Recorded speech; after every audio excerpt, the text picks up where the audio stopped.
اور را سیویج جتنا DHA کا سارا سمندر میں جا رہا ہے. کچھ ہمارے یہاں ایکچولی پرابلم یہ ہو گیا کہ ہر ادارہ پولیٹیسائز ہو گیا ہے. ہمارے جو بہت قابل لوگ کسی ایک ادارے میں وجہ نہیں لے رہا, کنٹمپٹ ہو جائے گا, وہ ان کو سیاسی خبریں چاہیے.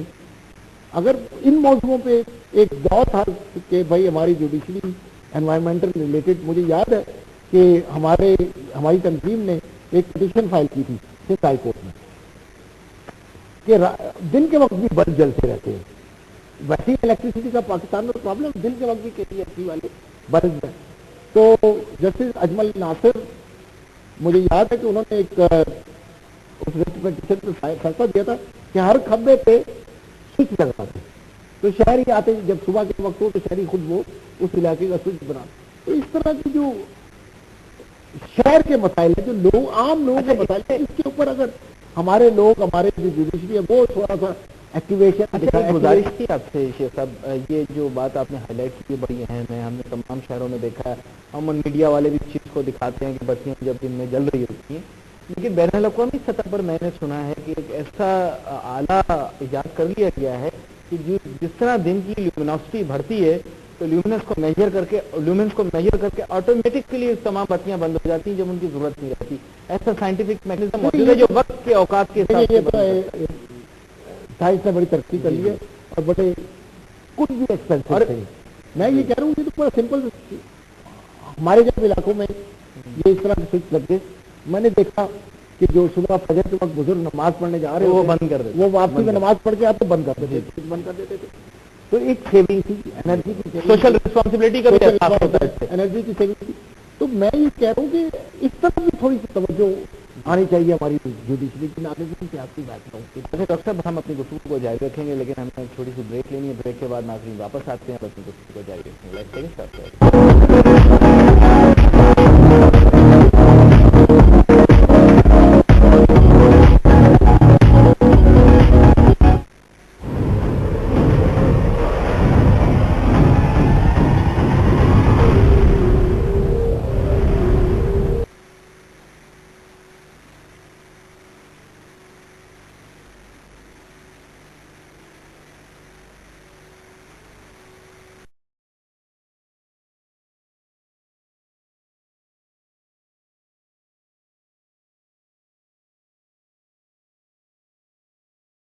Welcome back after the break. ہمارے ساتھ مہمان موجود ہیں ڈاکٹر شیخ کیسر وحید صاحب.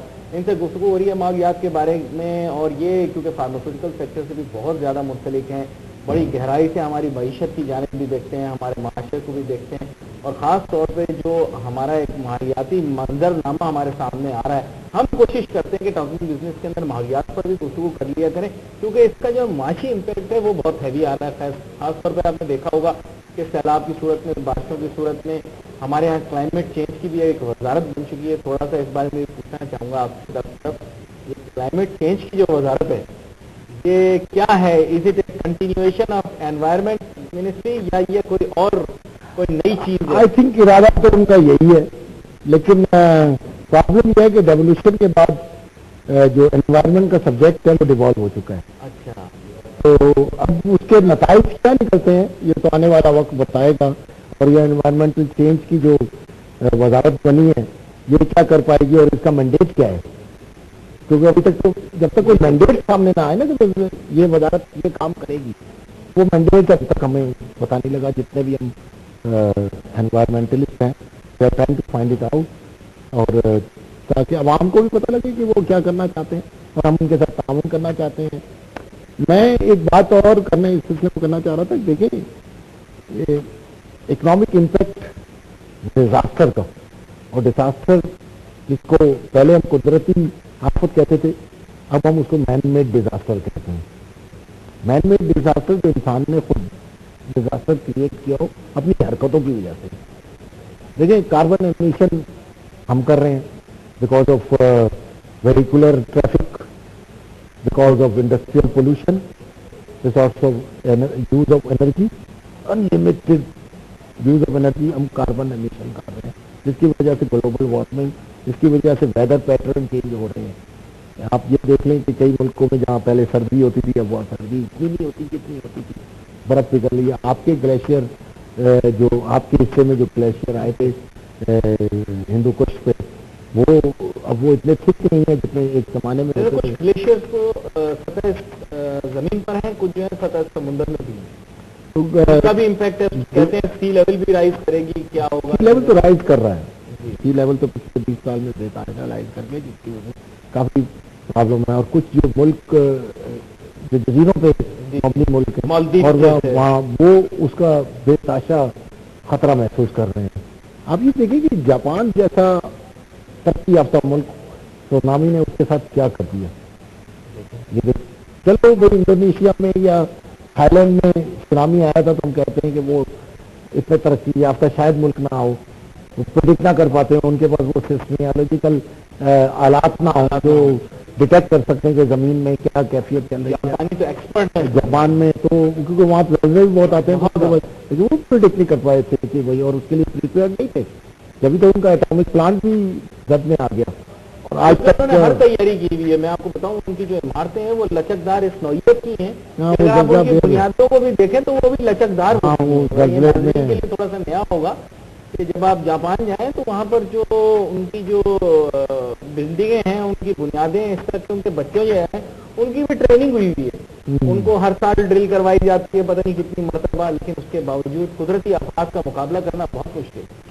اچھا ہم تھوڑا سا فوکس پاکستان میں اپنے ایسوسیشن کی طرف سے ہماری جو تنظیم ہے ہم کوشش کر رہے ہیں کہ اسکول کے بچوں کو خاص طور پہ ان کو انوائرمنٹ کے ریلیٹڈ ایجوکیشن دی جائے. اور ہم جو ایجوکیشن ڈپارٹمنٹ ہے ان کو بھی تجویز دے رہے ہیں کہ وہ نصاب میں تبدیلی لائیں اور نصاب میں انوائرمنٹ ریلیٹڈ ایشوز ڈالیں.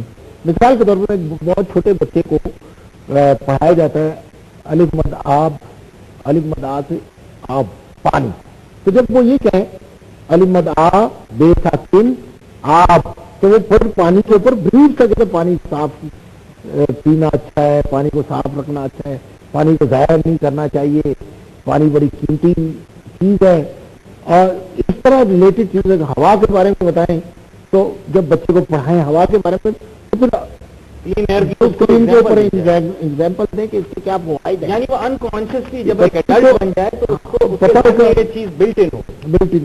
ہمیں مثال ہمارے یہاں پاکستان میں آپ اکثر دیکھتے ہیں کہ ہم گاڑی میں جاتے ہیں تو برابر سے گاڑی والا کچھ تحفہ سڑک پہ پھینک کے چلا جاتا ہے، منہ سے نکالتا ہے اور کلرفل تحفہ سڑک پہ پھینک کے چلا جاتا ہے. اس بیچارے کو یہ نہیں پتا کہ اس کے ساتھ اس نے جسم سے کتنی بیماریاں اس چیز کے ساتھ سڑک پہ پھیلا دی اور دوسرے لوگ جو کہ نہیں چاہتے کہ ان کو شکار بن جائیں گے. اب لیکن یہی ہمارے بھائی جب دنیا کے کسی اور ملک میں جاتے ہیں تو آپ ان کا بیہیویئر دیکھیں، کنڈکٹ دیکھیں، لائن میں ہوتے ہیں. کیا وجہ ہے کہ ہم جب پاکستان آتے ہیں تو ان چیزوں کو کیوں نہیں فالو کرتے، جبکہ یہی چاہے وہ کس back ground social economic back ground سے تعلق ہو اس آدمی کا، کسی بھی سوشل اکنامک بیک گراؤنڈ سے، نام نہیں ہوگا کسی خاص کمیونٹی کا، کسی بھی معاشرتی طبقے سے تعلق رکھتا ہو، جب وہ ملک سے باہر جاتا ہے تو اسٹارٹ بیہیونگ جو اس ملک کے قواعد یا قانون ہے ان کے اوپر وہ عمل کر رہا ہوتا ہے. میں بڑا حیران ہوتا ہوں کاش جب وہ کراچی ایئرپورٹ پہ اترے تو سمجھے کہ ابھی وہ پاکستان سے باہر ہی ہے، پاکستان واپس نہیں آیا. لیکن انفارچونیٹلی جیسے ہی وہ باہر نکلتا ہے اسی طرح ایئرپورٹ پہ آپ جائیں تو جس طرح لائن میں رقم فیل ہوتی ہے اور سامان لے. سنگاپور میں میں نے سنا تھا کہ اگر آپ کچرا اٹھا کے گاڑی سے باہر پھینک دیں تو وہ جو لوگ ہوتے ہیں وہ ویڈیو کیمرے سے آپ کو پکڑ لیتے ہیں، پھر اس کچرے کو ایک لفافے میں ڈالتے ہیں اور آپ کے گھر اس کو صاف کرتے ہیں. بڑی عجیب سی ایک چیز تھی، میں نے یہ سنا تو. اور فائن وائن علیحدہ ہوتا ہوا میں نے سنا ہے، بڑا فائن وائن بھی لگا دیتے ہیں جو گاڑی زیادہ دھواں دیتی ہے. دنیا نے اپنی انوائرمنٹ کو پروٹیکٹ کرنے کے لیے، کیونکہ یہ ہے کامن ایشو، یہ ایک آدمی کا ایشو نہیں ہے، یہ ایکو سسٹم کا، پورے ماحول کا، پورے لوگوں کا، پوری آبادی کا، پورے ملک کا ایشو ہے. اس لیے وہ اس معاملے میں بہت سخت برتتے ہیں، بہت سختی برتتے ہیں. کسی بھی دنیا کے ملک میں آپ چلے جائیں جہاں تھوڑی سی تعلیم ہے انہوں نے اپنے قوانین کو سخت کر دیا، لوگوں کو ایجوکیٹ کیا، بچوں کو ایجوکیٹ کیا، کالجوں میں نوجوانوں کو ایجوکیٹ کیا، یونیورسٹیوں میں نوجوانوں کو ایجوکیٹ کیا ہے. اب ورک پلیسز پہ انہوں نے انوائرمنٹ ریلیٹڈ سلوگن لگایا ہے. یہ بھی دیکھیے معاشیات کے اوپر اس کا جو بنیادی اثر میں نے دیکھا کہ گرین موومنٹ جو کہ یورپیائی ممالک میں چلتی ہے وہاں پر وہ کبھی کبھار ڈیپ اسٹری ڈرلنگ نہیں کرنے دیتے, جا کے کشتیوں میں کھڑے ہو جاتے ہیں, کہتے ہیں کہ ماحولیات خراب ہوں گے. International union of nature conservation ICUN ہے, انہوں نے شل والے جاپان کے قریب ایک ڈرلنگ کر رہے تھے, کرنا چاہ رہے تھے, پائپ لائن بہت بڑی بچھانا چاہ رہے تھے, جس کا امپیکٹ وہاں ویل کے بے تحاشا ہونا تھا, وہاں کی ویل کی نیچرل ہیبیٹیٹ ہے. تو انہوں نے کیونکہ ICUN کا مینڈیٹ کیا کہ وہ نیگوشیٹ کرتے ہیں, وہ ڈسکس کرتے ہیں, وہ گرین پیس کی طرح وہ جیسے ایجوکیٹو نہیں ہوتے, یہ نیگوشیٹ کرتے ہیں, کنسلٹیٹو پروسیس کے ذریعے ICUN کام کرتی ہے.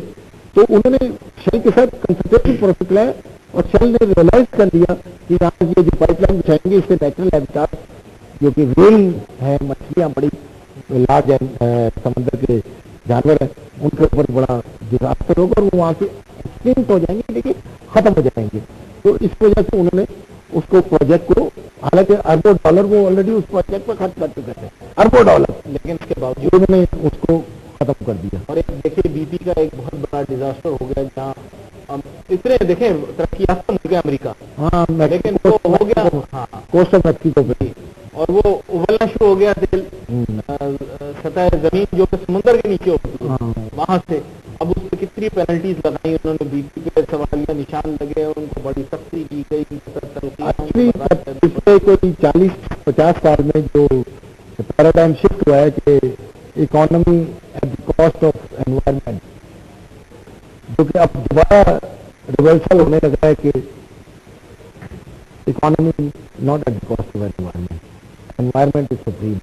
اگر انوائرمنٹ رہے گی تو ہم زندہ رہیں گے, یہ زمین رہے گی اور اکانومی بن سکتی ہے. اس لیے اب آپ گرین اکانومی کی بات کر رہے ہیں دنیا میں, اب جو ڈسکشن ہو رہی ہے گرین اکانومی. دیکھیں آپ, میں سمپل مثال بتاؤں کہ پہلے جو آپ فریج میں ریفریجریشن میں گیس استعمال کرتے تھے CFC, وہ ڈیڈلی ٹو دی انوائرمنٹ تھی. ابھی کینیڈا میں کوئی آج سے 5 سال پہلے پروٹوکول سائن کیا پوری دنیا نے, اب وہ CFC ریلیٹڈ چیزوں پہ پابندی لگ رہی ہے آہستہ آہستہ. جو ایزما جو پمپ آتے تھے جو انہیلر کے طور پر استعمال کرتے تھے, اس میں بھی جو پروپیلنٹ ہوتا تھا, یعنی جو دوا کو پش کر کے آپ کے سینے میں پھیپھڑوں میں پہنچاتا تھا, وہ بھی CFC تھا. تو اس کے اوپر بھی پابندی اب لگ رہی ہے آہستہ آہستہ, وہ بھی چینج کر رہے ہیں. تو یہ چیزیں آہستہ آہستہ اویئرنیس, میں نے کہا نا کہ پہلے جو تھا کہ economy at the cost of environment تھا, کیونکہ اب چینج ہو رہا ہے اور اب گرین اکانومی کی باتیں ہو رہی ہیں. اب جرمنی میں دیکھیں, جرمنی میں اب جو جتنے بھی گھر نئے بن رہے ہیں وہ کوشش کر رہے ہیں کہ سولر پینل لگائیں. تو سب سے بڑا ایک تو مسئلہ یہ ہو جائے گا کہ وہ ڈپینڈنٹ نہیں ہوں گے لائٹ کے. سولر پینل لگا ہوا ہے, ان کی گھر کی ہیٹنگ, وینٹیلیشن, جو بھی چیزیں ان کو ریکوائرڈ ہوتی ہیں وہ تھرو سولر پینل کر رہے ہیں. جرمنی میں اب بائی لا یہ مینڈیٹوری کر دیا گیا ہے کہ آپ نے سولر پینل لگانے ہیں. اکانومی بھی کریٹ ہو رہی ہے, ایک اکانومی میں نے بتایا نا گرین اکانومی کا جو کانسیپٹ آ رہا ہے اسی میں یہ چیزیں آ رہی ہیں. اور ہمارے رینیویبل انرجی کے اوپر کام نہیں ہو رہا. جو دوسرا, حالانکہ ہمارے یہاں ہوا کئی ایئر کوریڈور ہے, ٹھٹا پہ ہے, اتنی جگہ, اور ہم ابھی تک ونڈ انرجی کو ٹیپ نہیں کر سکے. سولر انرجی پہ تو کام ہی نہیں ہو رہا, حالانکہ چائنا نے اس وقت سولر پینل کافی سستے کر دیے ہیں, بہت سستے کرتی ہیں سولر پینل. اس کے علاوہ وہ اس اکانومی پہ کیپٹلائز کریں, گرین اکانومی پہ. انفارچونیٹلی ہم مینوفیکچر نہیں کر سکتے. ڈاکٹر صاحب آپ نے دیکھا ہوگا اس ٹیکنالوجی کو, میں نے سنا تھا جاپان میں, سانگیو وغیرہ, کوریا وغیرہ میں بہت اس پر کام ہو رہا تھا.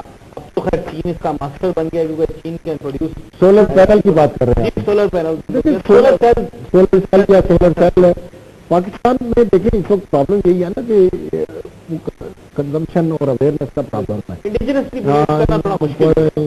ابھی اویئرنیس استعمال کریں. ہاں ابھی سنا ہے کہ یہ جو انوائرمنٹل چینج کی منسٹری آئی ہے وہ کہتے ہیں کہ جو گیزر ہیں وہ سولر پینل والے ہیں, ان کا ٹھیکہ ویکا ہو گیا. کیا کہیں ہم,